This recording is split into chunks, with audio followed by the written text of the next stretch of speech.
اب ایک سوال اور ہے جو میری قوم کے بچوں کو ان دنوں میں پریشان کر رہا ہے. اکثر اتنے ٹیلی فون آتے, اتنے میسج آتے کہ جناب اس کا جواب کیا ہے. تو میں کوشش کر رہا ہوں ہر ممبر سے یہ جواب دوں. یہ جواب جتنا ہو سکے اتنا نشر کرو. اگر فتح سیدہ کا حق تھا تو علی نے اپنے دور حکومت میں کیوں نہیں دیا؟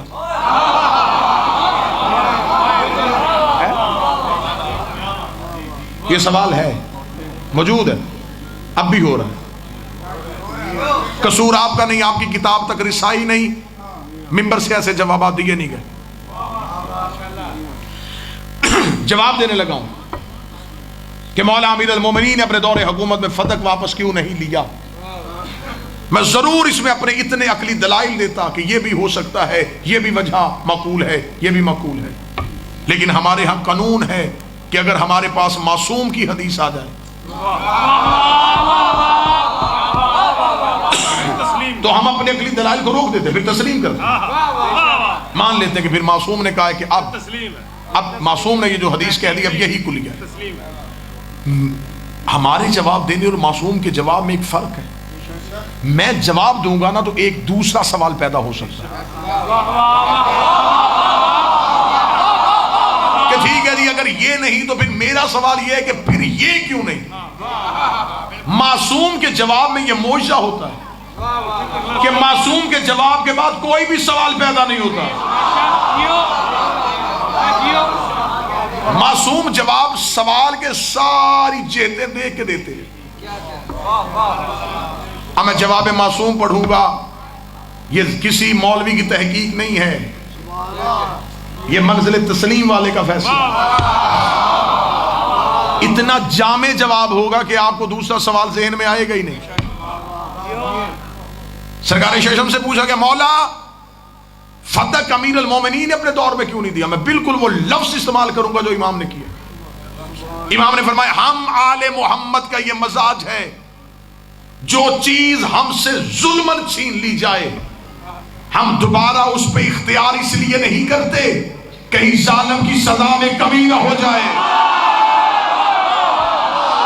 بادشاہ حسینی نے ہاتھوں کو سلامت رکھے, یہ ہاتھ سیدہ کے مقدمے میں بطور گواہی کے لکھے جائیں.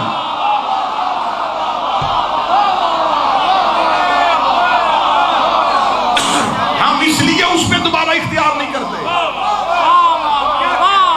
ظالم کی سزا میں کمی نہ ہو جائے. علی فتح واپس لے لیتے لعنت تو رک جاتی.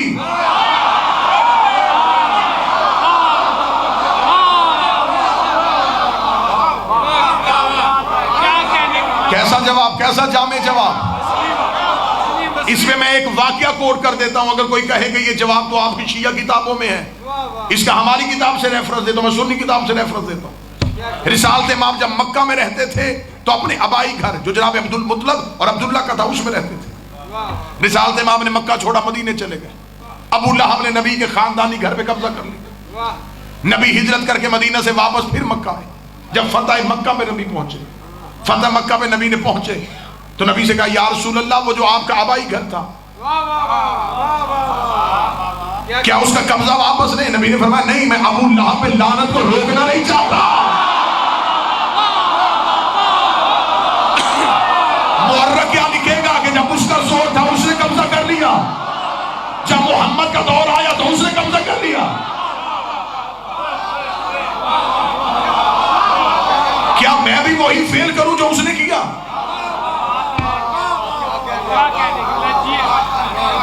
ربط بن گیا واقعے کا. اب آؤ ایک تیسرا ربط دوں آپ کو. ایک بندے نے میرے چوتھے امام سے پوچھا فرزند رسول قتل حسین کا انتقام کس نے لینا؟ فرمایا ہمارے آخری بیٹے نے. اس کا مولا آپ امام نہیں, آپ بھی تو علی کے بیٹے ہیں, آپ کی رگوں میں بھی تو علی کا لہو ہے. یا تو اللہ نے بدلہ لینا ہی نہ ہوتا, اگر بدلہ لینا ہی امام نے ہے تو پھر اللہ نے یہ انتخاب آپ کا کیوں نہیں کیا؟ جبکہ آپ تو تشدد کے بعد تھے اور آپ تھے بھی حسین کے بعد بیٹے, آپ تھے بھی علی, آپ تھے بھی خلیفہ بن فضل, تو پھر آپ کا حق بنتا تھا کہ آپ کربلا کا بدلہ لے لیتے. اس جواب میں پورا مجمع بچوں کے بل بھی کھڑا ہو جائے. امام کے جواب کا قد پھر بھی بڑا ہے. امام سے کہا مولا آپ نے بدلہ کیوں لیا؟ امام نے کہا اگر میں بدلہ لیتا تو صرف اس دور کے یزیدیوں سے لیتا, بدلہ بعد میں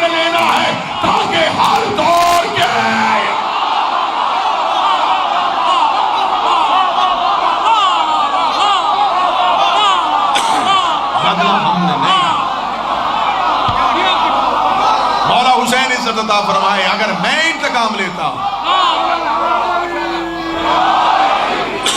تو انتقام تو رک جاتا. کسی چیز کا انتقام ایک دفعہ ہوتا ہے نا.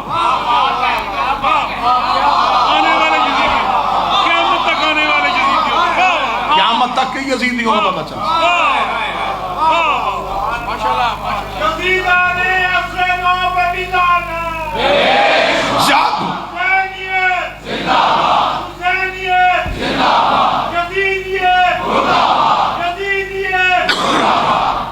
میرا سنی بھائی اگر کوئی تشریف فرمائے، اگر پہلے خلیفہ نے لے لیا تھا تو پھر آپ کی کتابوں میں لکھا ہے کہ عمر بن عبدالعزیز نے اپنے دور میں واپس کیا. وہ بھی خلیفہ، وہ بھی خلیفہ.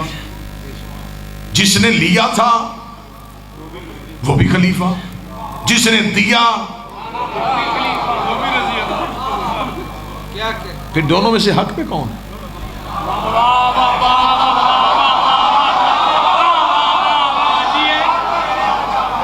فدق کی ہسٹری کھولو، فدق کا پس منظر لاؤ. 7 ہجری میں یہ جاگیر نبی کو ملی، 11 ہجری تک نبی کے پاس رہی. اگر اس میں امت کا حق تھا تو 4 سال نبی نے کیوں نہیں دیا؟ مولا حسین اگر اس میں امت کا حق تھا تو معاذ اللہ پہلا اعتراض تو بھی رسالت پہ آ جائے. رسول نے کیوں نہیں دیا؟ آگے چلو، حاکم نے کیا کہہ کے بی بی سے لیا تھا؟ یہ امت کا حق ہے، تو پھر حاکم نے امت کو دیا کیوں نہیں؟ کوئی تو بندہ بیٹھا تو سن رہا ہے کہ نہیں؟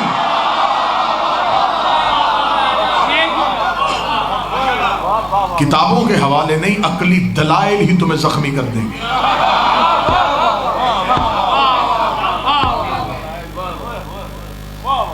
ساری چیزیں چھوڑو، ایک ہی حقیقت تمہارے گلے کا پھندا بن جائے گی.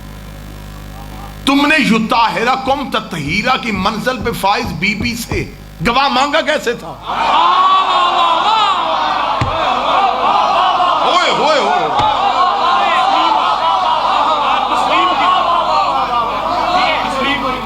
جسے اللہ نے مسند طہارت پہ فائز کیا ہے، اس سے گواہ کیوں مانگ لیا؟ پھر سیدہ تیرے جنگ لڑنے کے بھی صدقے تو نے بھی گواہیاں ایسی دی ہیں.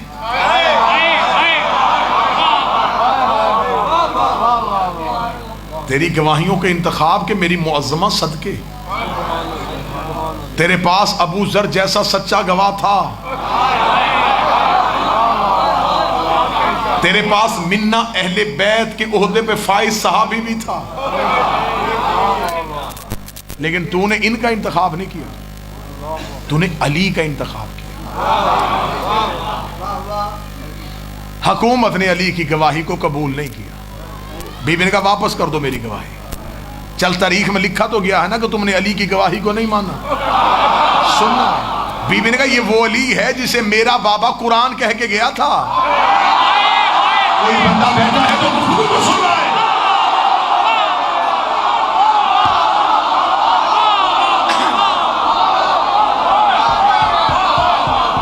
تم نے قرآن واپس کر دیا.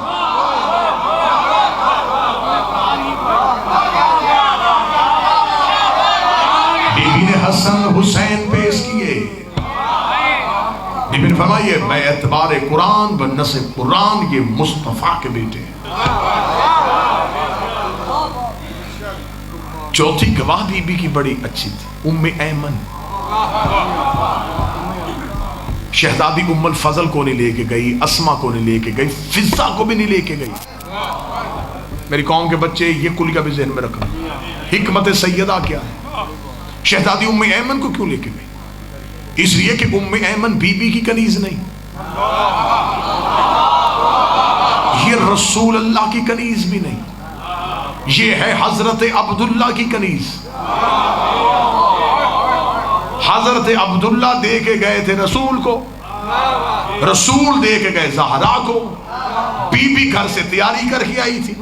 بی بی کو پتا تھا کہ حاکم نے مجھے ایک حدیث سنانی ہے کہ نبی نہ وارث بنتے ہیں نہ بناتے ہیں.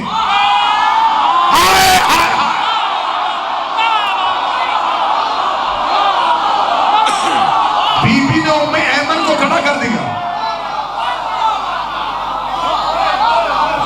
اس کو دیکھتے جاؤ اور شرماتے جاؤ.